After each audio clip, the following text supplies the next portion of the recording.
Before starting the video, click the subscribe button and turn on the notification bell. Hello and welcome to House of Commerce. Hope you all are doing well.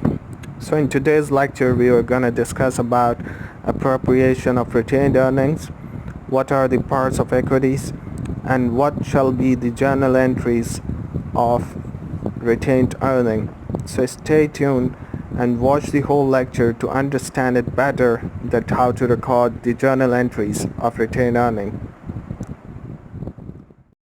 So first of all, while discussing about the retained earning, we must know that how many parts of equity in joint stock company are. So there are 5 parts of equity in the business of joint stock company. Number 1, shares capital. Number 2, shares premium. Number 3, shares discount. Number 4, retained earning. And number 5, reserves. So what is share capital? An account where all the equity of shareholders is landed. Then share premium, as we have discussed in the previous lecture, that whatever amount in excess of par value, in excess of rupees 10 is received, is accounted for in the account of share premium. And share discount means if any account is reduced by the par value. For example, if the share is traded at rupees 8, then 2 rupees, the difference between the par value and the lower amount, shall be accounted for in the account of share discount. Then retained earning. So we shall discuss retained earning in detail, so we are leaving it right now. So then reserves.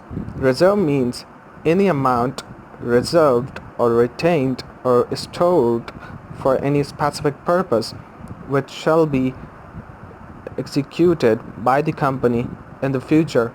So for that work, company has reserved some of the amount to it. So that is called reserve, and that is part of equity as well. Retained earning. Retained earning means it is an account where all the income and loss is accounted for, and appropriation of income is made through this account. Dividend. Dividend means income distributed among shareholders upon the percentage of shares owned by them in the company. So if I'm holding 10% of the total equity of company, so whatever income company earns, it will give me 10% of that income. So there are 2 types of dividends. Number 1 is cash dividend and the other one is stock or bonus dividend. So what is cash dividend? Cash dividend means the income which is given in the form of cash to the shareholders. And stock or bonus dividend, that means if the income is given in the form of shares. For example, if I own the income of $10,000 to the company, and if company gives me the shares of $10,000 instead of cash, so that is called stock dividend or bonus dividend given by the company to me, means the shareholder. Entries of appropriation of retained earnings. So on number 1 we have transfer of profit to retained earning. Profit and loss account shall be debit and retained earning shall be credit. Why it is so that profit and loss is being debited and retained earning is being credited? Let us see the explanation. Profit and loss is being debited because when the profit is earned, it has a credit balance, and here we are transferring the profit to the retained earnings, so we have to close the account. So when we will close the credit account, we have to debit it. So that is why we are debiting the profit and loss account, because we are transferring it to the retained earning. And retained earning is an equity account, and by transferring the profit to it, it shall be increased, and therefore increase in equity shall be credited. So profit and loss account debit and retained earning credit. On number 2, transfer of loss to retained earning. So retained earning account shall be debit and profit and loss account shall be credit. Why it is so? Let us see the explanation. Profit and loss account is being credited because whenever the company earns or suffers any loss, so the profit and loss account is debited. So to close that account and to transfer it to the retained earning, we have to credit the account. So that is why the profit and loss account is being credited. Therefore, retained earning, by transferring the profit and loss, the loss account to the retained earning, it shall be reduced. So decline in the equity shall be debited. So that is why we are debiting the retained earning account. So profit and loss account shall be credited and retained earning account shall be debited because of these reasons. Then payment of cash dividend. So cash dividend payable, debit, and bank credit.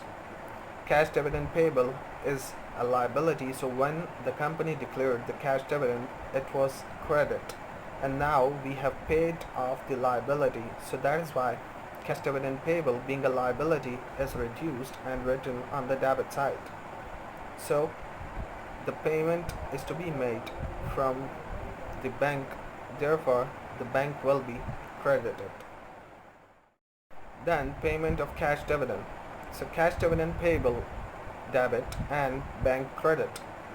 Cash dividend payable is a liability, so when the company declared the cash dividend, it was credit, and now we have paid off the liability. So that is why cash dividend payable, being a liability, is reduced and written on the debit side. So the payment is to be made from the bank, therefore the bank will be credited. Declaration of a stock or bonus dividend. So retained earning account debit and share capital credit. Why it is so? Let us see the explanation. The whenever company declares the stock dividend or bonus dividend, it has to take an amount out of the retained earning account.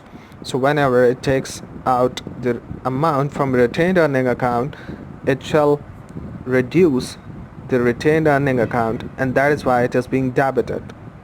So whenever the company gives the shares to the shareholders or the dividend holders, so their equity shall be increased more. So we have discussed in the previous lectures that whenever the shares are given to anyone, their amount shall be credited by shares capital. That is why shares capital is being credited here. So retained earning debit because an amount is taken out of them, and share capital is credit because more shares are given to the existing shareholders. Creation of reserves. So retained earning account debit and reserves account credit. Why is so? Let us see the explanation of this. The whenever an amount is taken out of retained earning and transferred to the reserves account, it shall reduce the retained earning by that amount. So decline in the equity, decline in the retained earning shall debit the account. And when the amount is transferred to the reserve account, we have discussed it in the start of the lecture that reserve is also a part of equity. So whenever the amount is transferred to the reserve account, it shall increase the equity and it shall credit the equity account. Therefore, retained earning debit and reserves account credit. Now let us take a look at how to make a statement of retained earning. So whatever opening retained earning you have to add profit if the company earns the profit. So you have to add it into it. Or if the company suffers the loss, you have to decline it or reduce it from the retained earning. Then if the company announces or declares the cash dividend, then you have to decline or reduce it from retained earning. Then if the company has declared the stock dividend, you have to reduce it as well. Then if the company has created any reserves, so you have to deduct it from opening retained earning. Then whatever balance by adding or deducting it you will get, it shall be closing retained earning. Now that's all for today's lecture. If you have any question regarding today's lecture, you can put your question into the comment section and that shall be answered into the next videos. Till then, good luck.